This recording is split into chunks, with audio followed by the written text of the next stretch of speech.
Ikirundi c'abarundi. Ndanezerwa no kuba nitwa Umurundi, ndanezerwa Uburundi igihugu canje. Tuyagire sogoko. Patrice Ndafatiro. Jewe Ntafatiro Patrice umumana ariwe musongore namuka mu gihe tagiheta umwami n'abagabo, giheta ca gitenga tiyiteka n'amataba tonyanga ubutore n'ubutwari. Ni jewe tarayida tuba ridomeka yandi matara. Ni jewe Ntafatiro ntafatana amatako n'amatama hageze gutenga tiyiteka no gutinyuka kuvuga ukuri kandi kuzigubusa butaraza. Ndi Ntafatiro mucuti ucundisha umwijima w'igicugu. Ndaguhaye mwaramutse ndagusaba nguze twizerane twizanye ikirundi c'abarundi na cane mu ntambuko y'akahise ku Burundi. Ukamuzi ko jewe Ntafatiro Patrice nama mvuga ibintu usanga abantu baminuje akahise batagomba kuvuga, batagomba gukoza ko n'urutoki. Arico gituma uno munsi nzanywe n'ibintu bikomeye cane. Inondwi ni ikiganiro c'amajana 205 c'izina Burundi kikaba kibaye ikiganiro c'ijana 5 cyo gukunda no gukundisha abarundi Burundi. Ni ikiganiro ca 32 c'akahise ku Burundi. Ni ikiganiro ca mbere cyo kumenja no kugesera k'Umwami MWEZI GISABO yatwaye Burundi kuva 1852 gushika mu 1908. Wavyumvise ndabisubiramwo ukumenja no kugesera k'Umwami MWEZI GISABO yatwaye igihugu c'u Burundi kuva 1852 gushika mu 1908. Ikiganiro gikurikiye ikiganiro c'akahise aho navuga ivy'ubwoko bw'abagina mu Burundi. Abo bagina nkavuga ko arabazuru bo kwacaka nsenza gakona wo muri Afrika y'Epfo. Nico gihe navuga ko Uburundi na Urundi muri Republika ya Afrika y'Epfo hose havuga ikintu kimwe. Nkundira ndaryo ikirundi c'abarundi ari ingonde inkingi 8 zibanda ku kahise, ku mayagwa, ku migenzo, ku ndimburo, ku ndonda ntara, ku nyandiko, ku menyi bundi no gukundisha Burundi. Ugusaba no gutera ikiganiro bicisha ku gitega nico kibambo ariyo telefone ubusa rimwe amajana 613 amajana 981 2237 canye gwikete muravyo umuvugangoma akabehe yaho akaburungu fre canke icabarundi akabehe gmail akaburungu com. Iki kiganiro gifise karanga kiganiro ica cenda zehe Uburundi amajana 205 urukundo 105 akahise 32 MWEZI GISABO rimwe.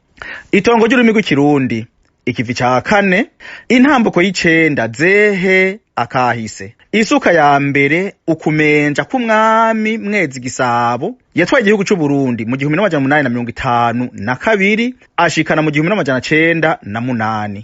Isemo ya mbere intangamarara iraba ivyo ngira mvuge. Jewe sinize cyane ibintu vy'akahise ariko ndabitohoza, ndabisoma, ndabaza kubera jewe nakuze mbaza abantu, mbaza bankurira, mbaza uyu akambwira ivyazi n'ivyo atazi, hanyuma buke nkamenya ibintu. Ni nka kurya ntize ivy'ikirundi mugabo ndi mubari imbere mu bacigisha. Ivyo ngomba mvuge rero usanga ari ibintu taruzi, niharonke ku muntu ampinyuza arazi ngenda mpinyuza. Natanze ikete muravyo, natanze amakete muravyo 2, nongera natanga n'igitega ikibambo ariyo telefone yanje. Imana mugabo iritorera umuntu ikihera ingabirana umuntu, nanje hari ingabirana Imana yampaye ngaheza nkayikoresha ntabivuze usanga umengo nababaye, ariko naheje kubivuga nkabitosora neza ngaheza nkumva ndaryohewe kuko hariho umurundi mba nkuye mu bujuju. Ivyo mvuga rero nivyo nipfiriye nabi, nivyo nabajije, sivyo nasomye. Kubera ivyo nasomye urazi ko akahise ku Burundi bakanditse nabi. Nubu hari igitabo mperuka kugura kivuga ivyo abami b'u Burundi, nzoye kugira hanyuma ninamara kugiheza kugisoma. Ivyo mvuga sivyo nasomye kuko abanditse akahise baratuyobeje, bandika ibitari ivyo babigira kandi babibona.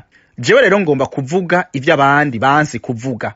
Ngomba kuvuga ivyo abandi batinya, ngomba kuvuga ivyo abandi bashikako bagasha, ngomba kuvuga ibindi usanga bigora abandi kuko nta muntu yantumye. Jewe wantumye ndamuvuga ni Imana inkura hasi itiki kintu kirakwiye kuvugwa nkazokivuga. Kukwera hari gihe nshaka kuvuga ibintu ugasanga vyanse nta mwanya mfise yo kubivuga, mugabo ugasanga narunza akanya keza gatuma ndabivuga. Nkibi rero ndabije kuno munsi. Isemo ya kabiri intangamarara iraba Umwami MWEZI GISABO. Aha rero jewe Ntafatiro Patrice ndiko ndasaba imbabazi. Jewe mvuga ibintu uko ndabizi. uwo mwami Mwezi Gisabo abamukunda baramukunda naje ndamukunda hari ibintu yakoze byiza mugabo ngomba kuvuga uno munsi ivyo yakoze bibi kandi vyamutose kandi vyagiriye nabi abana biwe abuzukuru n'abuzukuruza n'imiryango yiwe yose imwamukako. Ivyo rero we wa mugabo uri kuranyumviriza, we wa mupfaso ni kuranyumviriza, we wagwara ukuri kuranyumviriza, ikintu kwiye kwitondera kw'isi no kumenja ni no guhemuka. Kumenja bazi ko ari kwica umwami, guhemuka no guhemukira igihugu. N'umwami n'umukuru w'igihugu arashaka guhemukira igihugu. Umukuru w'igihugu yatumye habiho nyabwoko yarahemukiye igihugu. Umwami yatumye haba amahano mu Burundi, uwo mwami yarahemukiye Uburundi. Ingo tugende rero. Ivyo ngira mvuge ndabivuga kuko kuwa gatandatu heze igenekezo rya 20 Rusama mu 2023 aha nkoresheje ikirangamisi ca Gregori canke Juliano hariho ibirori bidasanzwe mu bisagara jewe mbamwo. Ivyo bisagara no kuvuga igisagara ca Ottawa kiba mu ntara ntwaro ya Ontario n'igisagara ca Gatineau kiba mu ntara ntwaro ya Quebec. Communauté burundaise du Canada Inc. no kuvuga ihuriro ry'abarundi baba muri Canada mu bisagara vya Go no kuvuga Gatineau Ottawa bari bateguye umunsi mukuru w'agakura ngo biginane. Haraje abantu benshi cyane bababa abantu 500. Haraje abanyacubahiro benshi harimwe abashinga amateka ba Canada. Mvuze umushinga amateka wa Canada aha no kumva igihugu cose kuko Canada intara ntwaro yose irimenya ikabifise n'abashinga amateka bayo. Mugabo hari abashinga amateka b'igihugu cose ico kwitwa les députés fédéraux no kuvuga abantu usanga batoye mu gihugu cose. Ugasanga kandi hariho les députés provinciaux hari abashinga amateka b'intara kanaka b'intara ntwaro kanaka. Nkuko je namuka mu ntara ntwaro ya Gitega hoba abashinga amateka mu ntara ntwaro ya Gitega kandi iyo ntara ntwaro ya Gitega ikigenga. Hanyuma hakaba rero n'intwaro rero y'igihugu cose co Burundi. Hariho abashinga amateka ba Canada. Hariho kandi abashinga amateka b'intara ntwaro ya Quebec, députés provinciaux du Québec niho bari. Hariho n'indongozi zitari nkeya z'igisagara ca Gatineau. Hanyuma ino ibisagara igisagara cose kiba gifise umuntu agitwara kandi aratorwa. Hoho rero hari haje n'umwumbahwa yitwa France Belize. Uwo nawe numufasoni akaba ari umukuru w'igisagara ca Gatineau aha ariko harabera uwo munsi mukuru.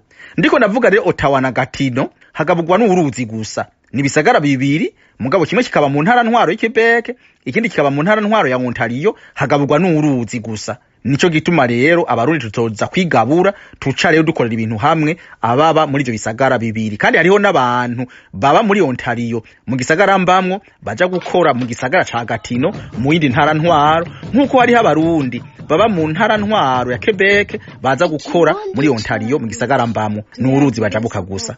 Ico nogenda mvuze coco nuko umushinga amateka w'umurundi kazi mwese muzi twari twamutumiye yararonse ikete aravuga ko yarironse ariko vyaranze kutubwira ko atazoza no kuza ntiyaje. Ca wiyumvira ugatuma ko umurundi muvuga rumwe umurundi kazi muvuga rumwe ariko we ntaze. Ariko abazungu tutavuga n'ururimi rumwe ko twe tuvuga ikirundi nabo bakavuga izindi ndimi dusanzwe tuvuga batazi na Burundi bwacu mugabo twebwe Canada turayizi kuyiririmba. Hanyuma ugasanga umurundi kazi ntiyaje mugabo abanyamahanga abo twasanze ngaho gasanga baje. Iyumvire nawe ukandikira umushinga amateka yatowe ukamuha icubahiro ukamubwira uti nipfuza ko woza mu munsi mukuru wiwanje hanyuma uze dusangire ko Imana yagutoye ikagushikana imbere akaguhanana urujongo akanga no kwishura ko atazoza. Mugabo abantu mutavukana hamwe mutari n'amavuka gihugu kimwe mudasa mutavuga n'ururimi rumwe mutaririmba ururirimbo rw'igihugu rumwe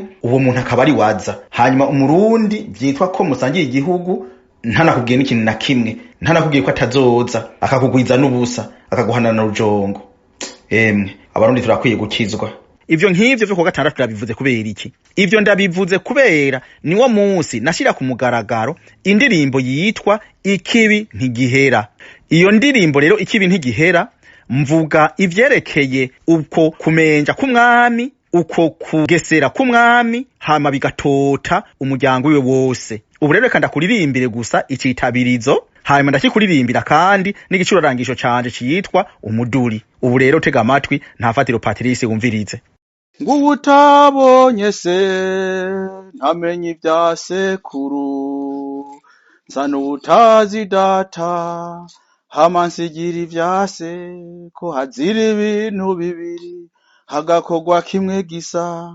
None uraramutswa giheta uzire kwica no kumenja, kwisi nzima ikibi ntigihera, kwisi nzima ikibi ntigihera, ntigihera.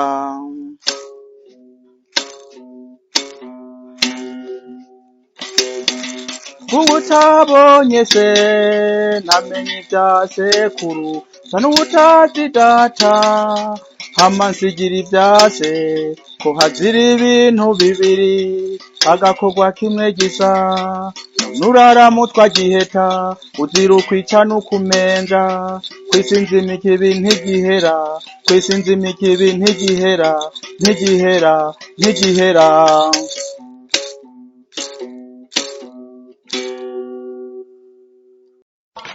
Ntafatiro Patrice ndagukengurukira akarambura akagwirwa agahora ku ngoma.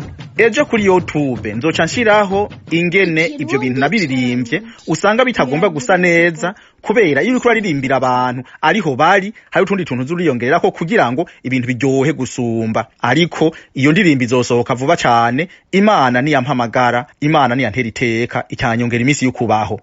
Isemo ya gatatu, ingene nyene icubahiro Petero nkuru nziza avuga ivyo kumenja, avuga ivyo kugesera. Kugesera no kuvuga kuba umugesera kugomba kwica umwami canke kumugarariza. Kugarariza ni ibintu bibi cyane, kwica umwami ni ibintu bibi cyane. Naho wobura umwami ukica umuntu si vyiza, kubera birakugarukako.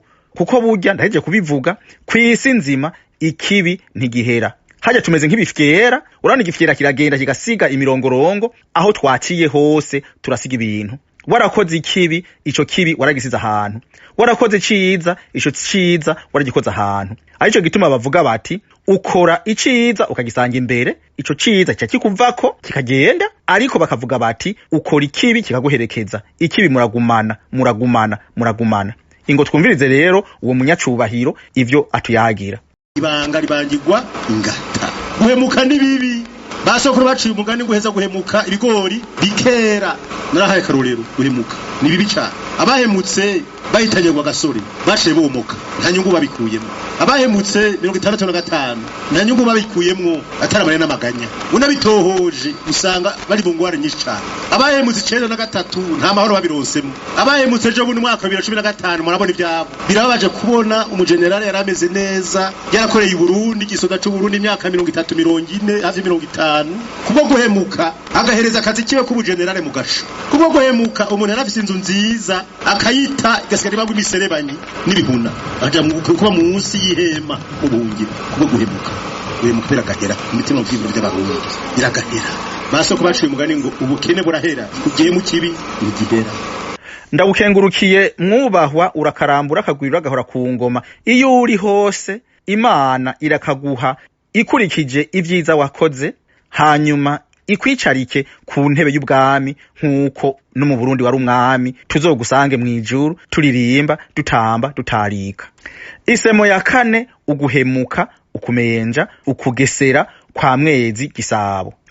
Nibiro ndabishikiriye. Wewe rero unyumviriza bitega amatwi. Niwasanga harimwe amakosa urazingene nunganirwa. Niwasanga na hari ivyo birakwiye kwigishwa, abarundi bakiga ibintu vyo ntibige ibitari vyo. Jewe abigisha bariko batwigisha ibitari vyo, kandi jewe muhira narabajije ibintu bakabimbarira, narabajije abatama, naragenze mu ntara zose ugasanga ndabaje naka, ugasanga biratangaje ingene mbaza abantu bakambwira ibintu mugo ugasanga mu ishuri turiko twiga ibitari vyo. Mu 1852 niko babivuga bamwe, hari abavuga mu 1850, abandi mu 1852 niho umwami Ntare Rugamba yatanga. Nukuvuga niho yahwera, niho aryamira ukuboko kw'abagabo. Umwami ntajyamira ukuboko kw'abagabo, umwami aratanga. Yatanze rero, yagenye umuhungu we yitwa Twarereyingoma. Bakunda kuvuga ngo ni Twarereye, mugabo yitwa Twarereyingoma. Uwo Twarereyingoma rero nuwo mu muryango w'abanyagisaka.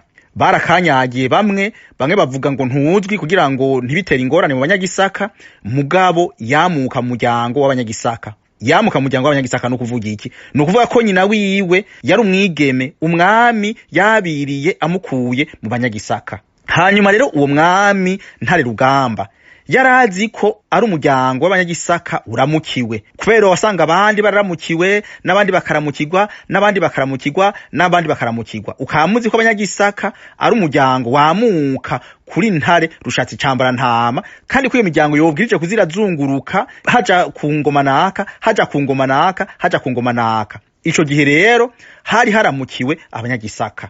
Mugabo uramuzi ko nyina wa Mwezi Gisabo yitwa Vyano, nawe n'umwenengwe kazi. Nukuvuga ngo Twarereyingoma yava mu banyagisaka b'abahutu. Abenengwe bati ntibishoboka, ntidushaka gufata umuryango w'abanyagisaka. Vyano rero aca yosha umuhungu wiwe, aca arakora ibishoboka vyose kugira ngo uwo mwami Twarereyingoma ntaba umwami. Maze neza na neza mu 1852 umwami himitswe Mwezi Gisabo, nukuvuga umwenengwe. Aho muca muvyumva hamwe muravuga yuko umwana aronka ubwoko abuhawe na nyina mugatwenga. Mu bami niho biboneka neza, nukuvuga banse umunyagisaka uwavyawe n'umunyagisaka batireka dushireho umwenengwe. Aho rero barashizeho Mwezi Gisabo. Mwezi Gisabo aragiyeho, kandi ico gihe Twarereyingoma wewe yarakwije imyaka irenga 18, yarakuze. Mugabo Mwezi Gisabo yarafise imyaka 12 gusa, kuko Mwezi Gisabo yavutse mu 1840. Ico gihe naho hari mu 1852 aho yimikwa, nukuvuga yarafise imyaka 12 gusa. Nyina wiwe uwo munyagisaka yagandaguwe mu 1853 kwitegeko rya Vyano. Vyano no kuvuga umugabekazi akaba nyina w'umwami Mwezi Gisabo. Ati tubaye abagabekazi babiri ntibikunda. Vyano aratanze itegeko nguwo baramugandaguye, bavuga yuko ngo yanyitse. None umuntu yonyikika gute? Amakuru mvise ni Vyano yatanze iryo tegeko, nguwo arahwereye. Uwo mwami rero kubera ko yari mutoyi yaciye areregwa na Ndivyariye. Ndivyariye nawe n'uwundi munyagisaka. Ndivyariye rero ari ngaho. Hariho abavuga ngo n'umunyagisaka, abandi bakamwita iki, mugabo neza na neza hariho abavuga ko Ndivyariye ari umunyagisaka. Ndivyariye rero agashira imutwe, aca arafasha mwene wabo Mwezi Gisabo. Nukuri yari umuntu akaze gose, Ndivyariye yari umuntu akaze gose. Hanyuma rero baragenda gushika mu 1860 niho rero Ndivyariye yareka kuba ubutwarira umwami. Umwami rero akwije imyaka 20 yaciye yakira igihugu, araheza aratwara igihugu. Ikintu cambere na mbere umwami yakoze, je novuga nti Mwezi Gisabo uyishwa ry'umugabekazi ari we nyina yatwarereyingoma, jewe sino bimushirako. Mugabo ico ndamushirako nuko ikintu cambere yakoze kwabaye ukwicisha Twarereyingoma. Umva Twarereyingoma n'umwami, igituma ari umwami nuko yari yagenywe na se wiwe ati umwami ni naka. Ico gihe ari umwami rero Mwezi Gisabo aramwicisha. Ahari ibintu biragoye rero, aramwicishije. Ndivyariye ati ntibikunda. Ndivyariye nawe acagomba kugwanya umwami, mugabo barabihoyahoya, haca haduka rero indyane z'abatare n'abezi. Ivyo nzobivuga hanyuma, ivyerekeye izo ndyane, ivyerekeye ngo abatare, ivyerekeye ngo abezi, ivyerekeye ngo abambutsa, ivyerekeye ngo abataga nibiki. Abantu baravukana bose ni bamwe. Novuga ko wari umukenyuro kugira ngo abantu ntibabenye ibiko biraba. Nukuvuga rero ko abenengwe baje bakomeye. Hanyuma rero ku ufisi imbugita ari uwifashe kirindi baracuvye. Mu gucuba habaye iki? Ndivyariye yaragandaguwe. Ndivyariye yagandaguwe na Rwasha, akagandaguwa na Rwasha kwitegeko rya Mwezi Gisabo. Hajya rero ngo imungu ziramunga igiti cahenuka zikamungana. Uwo Mwezi Gisabo nyene niwe yagarutse aragandagura Rwasha. Igituma yagandagura Rwasha akagandagura na Ndivyariye, abo bantu n'abatare nawe akaba ari umwezi. Mugabo urumva baravukana bose. Ewe yemwe, ivyo rero biraduze, biragenda, turagiye. Abazungu barashitse, je ntavyo ngomba gushikako, reka ngende mu 1908. Nukuvuga umwami Mwezi Gisabo arahwereye. Nukuvuga araryamiye ukuboko kw'abagabo aratanze. Biratanguye rero. Vyano aracariho, nukuvuga umugabekazi aracariho akaba nyina wa Mwezi Gisabo. Hanyuma Mwezi Gisabo nawe akaba yararongoye umugore w'umunyakaramakazi yitwa Riri ku mutima. Umuntu yagiye guhura nyina wa Twarereyingoma ni umunyakaramakazi Riri ku mutima. Ico Riri ku mutima yakoze ni giki? Icambere na mbere kubera ko Mwezi Gisabo yagiye kuvuga ngo himikwe Mutaga mbikije mwene ntibanyiha, nawe Riri ku mutima yashaka ko abahungu biwe batanu havamwo n'imiburiburi umwami yaciye agacira imutwe buno nyene ico yakoze yaciye abanza kwica nyina wa Mutaga mbikije ntibanyiha nguwo ahwereye aca yica kandi na vyano nukuvuga inabukwe. Mugaje sinagomba kuvuga ntibanyiha, reka mvuge inabukwe ariwe nyina wa Mwezi Gisabo. Nukuvuga wariri ku mutima aragandaguje nyina wa Mwezi Gisabo. Nukuvuga kwa kundi yagandaguza nyina wa Twarereye nawe baramugandaguye. Ntibihereye ngaho. Ngivyo biragiye hanyuma Riri ku mutima arakora ibishoboka vyose, wa mwami nawe baramugandaguye. Umwami Mutaga mbikije aragandaguwe mu 1915. Agandaguwe umva birakurikiye uwo n'umuhungu wa Mwezi Gisabo, kandi nzobivuga mvuga ingene yaronketswe kubera ko hari amanyanga menshi. Mwezi Gisabo yahavuye amenya yuko Riri ku mutima arenga ibigo. Umwami yarimutse yaravuze ngo bamuronderere umukobwa w'isugi w'umututsikazi, baramumuha. Bamuhaye umwami yaragiye arayibira, yamazeyo amezi indwi. Umwami ntatahira kubera igihugu cose ni wiwe, yagiye kwa ntibanyiha amezi indwi. Baciye bahubaka ikirimba, haca havuka umwana azi ko ari wiwe, niwe yitwa Mutaga mbikije. Rero uwo Mutaga mbikije arahwereye aragandaguwe.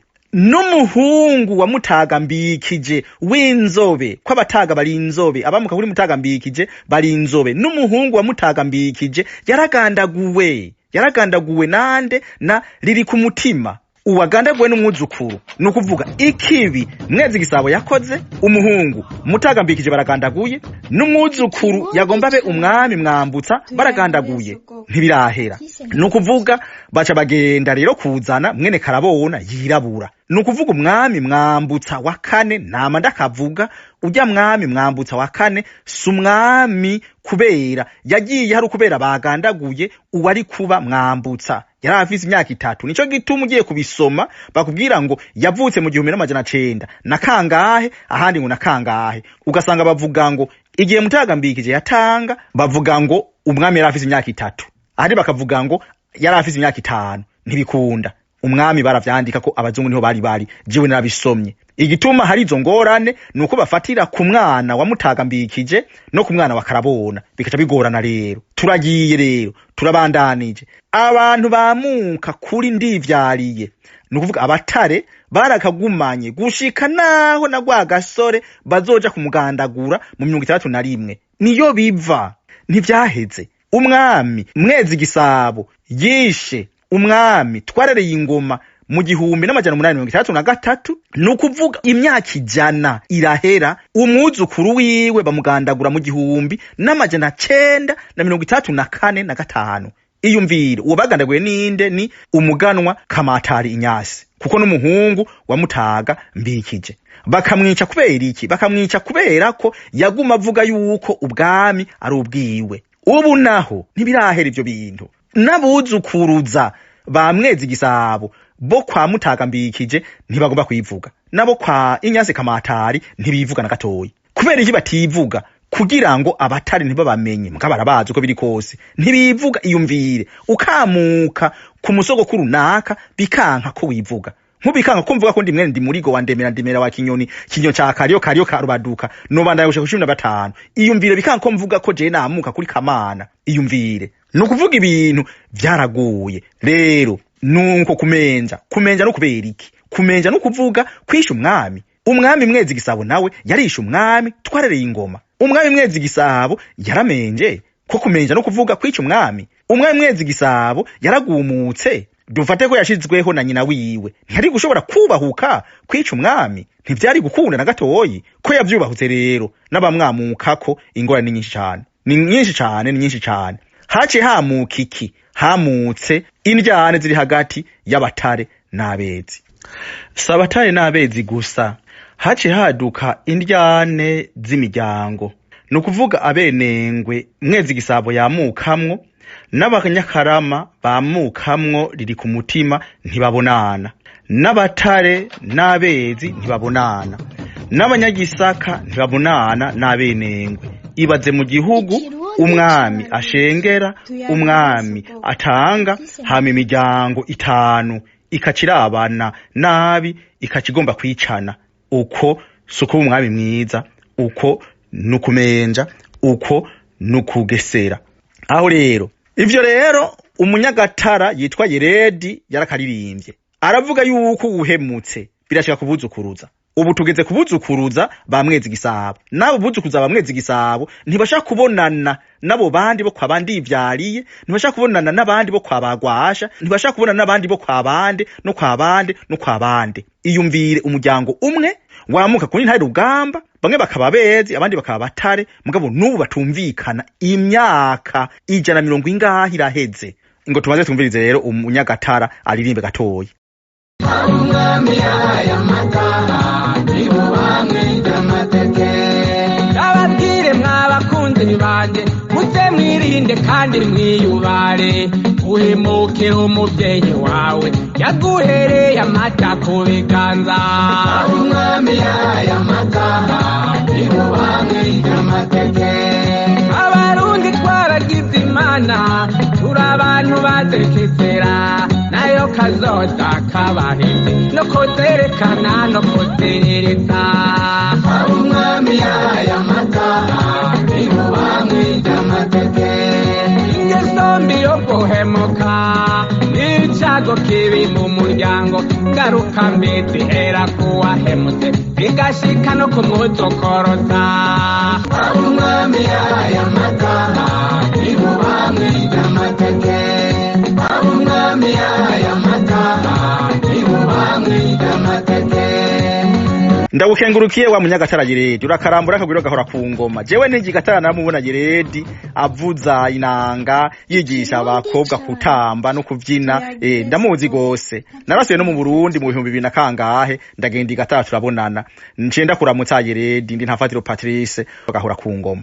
Mu gusozera novuga ngo iki, umukuru w'igihugu ni giti kiturirwa, umwami ni giti kiturirwa. Umuntu wese yishe umukuru w'igihugu yapfuye nabi. Umukuru w'igihugu ni giti kiturirwa kubera ari mu kibanza c'umwami. Umwami nawe n'umuntu yasizwe amavuta. Umwami n'umuntu Imana yatoye kugira ngo atware ihanga ry'u Burundi, atware igihugu c'u Burundi. Ukubahuka rero kugumukana umukuru w'igihugu ntuzumbaze, ntuzuvuga Ntafatiro Patrice ntavyo yavuze. Bishitse ntimwumvikane ruce mu kanwa, hanyuma uheze urabe ivyo ukora, ariko guhangana umukuru w'igihugu nakazi kawe ntuzumbaze. Ugahemuka ntuzumbaze. Kandi ivyo bintu uramuziko uhemutse ntibihera.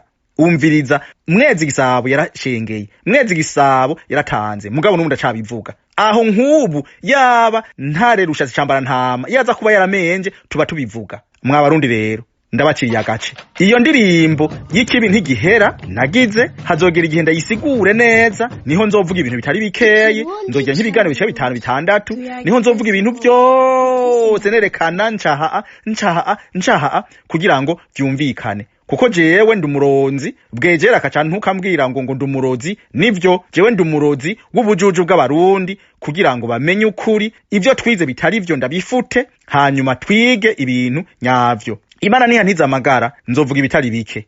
Uwo yariko aravuga rero ni Ntafatiro Patrice umumana ariwe musongore yamuka mu gihe tagihe tumwami n'abagabo, gihe ca gitega gitenga ati yiteka n'amataba tonyanga ubutore n'ubutwari. Yari Ntafatiro datuba ridomeka yandi matara, yari Ntafatiro ntafitana amatako n'amatama hageze gutenga ati yiteka no gutinyuka kuvuga ukuri kandi kuzigubuza butaraza. Yari Ntafatiro mucuti cuzu cundisha umwijima w'igicugu, yaguhaye mwaramutsa guhana mwiriwe agusaba ngo mwizerane mwizanye ikirundi c'abarundi. We wari kurankurikirana urakarambura akagwira gahora ku ngoma, reka ndagusezere nka mawe. Mwabarundi murazokunda banyoko, mwabarundi murazogerageza gukunda banyoko, ni vyiza gose. Jewe ndamukunda arakarambura akagwira ni yari hose. Reka ndaguhezagire rero nkuko yabivuze, urakarenga abanzi barengutse, urakarenguka abanzi barenganye, ariko bishitse mu karengukira icarimwe bobo bazorengukira kurengwa. Cari ikiganiro Ikirundi c'abarundi mugitegurirwa na Patrice Ntafatira.